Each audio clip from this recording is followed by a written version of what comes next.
দেখতে পাচ্ছেন আমরা এখন মুক্তালি ভাইরাল ব্রিজে আছি। এখানে আমার আরও ফ্রেন্ডরা আছে, যারা সবাই মিলে আমরা এই মুক্তালি ভাইরাল ব্রিজে দেখে এলাম। আবহাওয়াটা খুব সুন্দর, এখানে মনোরম পরিস্থিতি, সবাই মানুষেরা ঘুরতে আসে। তো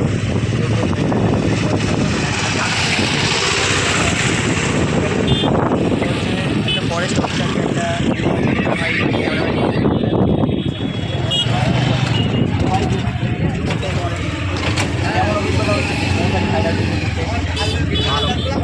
আচ্ছা, পরিস্থিতি কেমন, আবহাওয়াটা কেমন? এখানে দেখার জন্য, দেখার মতো দেখার মতো কী আছে, মানে সুন্দর জিনিস কী আছে দেখার? অনেক মেয়েরা এসছে এই দেখার জন্য তো আসে। আমার নাম কি জানতে পারি? কোথা থেকে এসেছেন? তো ভালো লাগে, এখানে এসে ভালো লাগলে আবার আসবেন। জায়গাটা যদি সুন্দর লাগে প্রত্যেকদিন আসতে আবার কালকে দেখা পাবেন আমাদের। ঠিক আছে, খুব ভালো।